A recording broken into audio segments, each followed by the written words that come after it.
I hate plan B. Everything I ever did, the thing that I heard out of people's mouth was, that's impossible. That can't be done. Or no.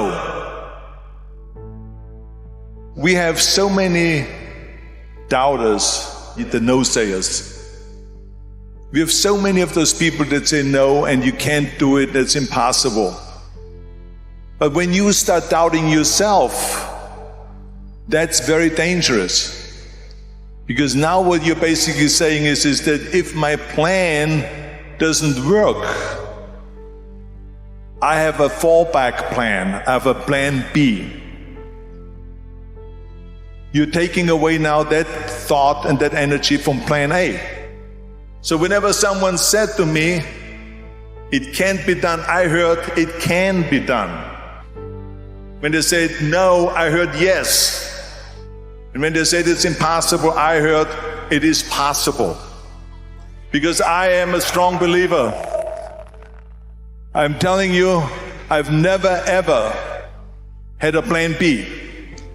I made a full commitment that I'm going to go and be a bodybuilding champion. I made a full commitment that I'm going to be in America. I made a full commitment that I'm going to get in the show business and I'm going to be a leading man. No matter what it takes, I will do the work. And it's very important to understand that we function better if there is no safety net, because plan B becomes a safety net. It says that if I fail, then I fall and I get picked up and I have something else there that will protect me. What is if I fail, then I don't have anything else?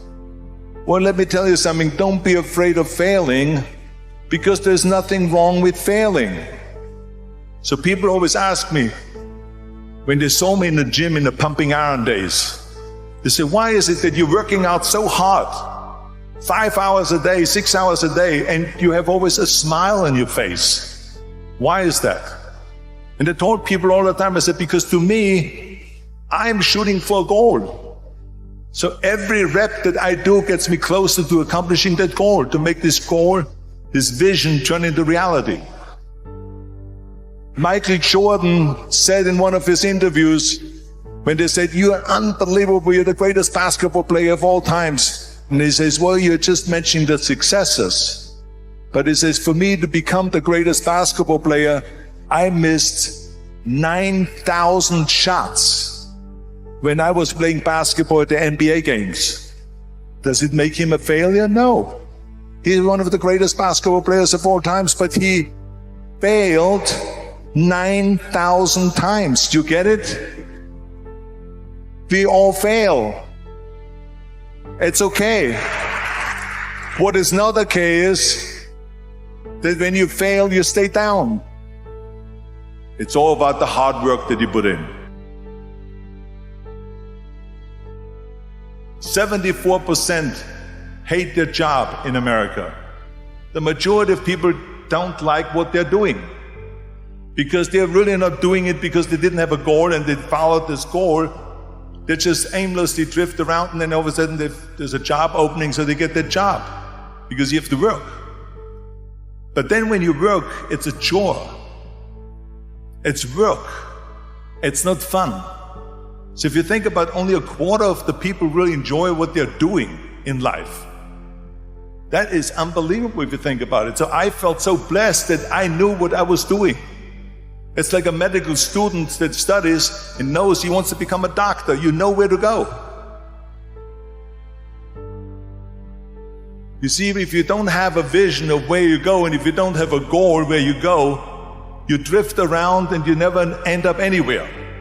It's like you can have the best ship in the world, you can have the best airplane in the world. If the pilot or the captain doesn't know where to go, it will just drift around. It will not end up anywhere, or most likely in the wrong place. And I didn't really like Austria when I grew up. I couldn't wait to get out of there. I couldn't see myself becoming a farmer or a worker in a factory or anything like that. Even though my parents wanted me to stay there and have a normal life. But that was their vision, not mine.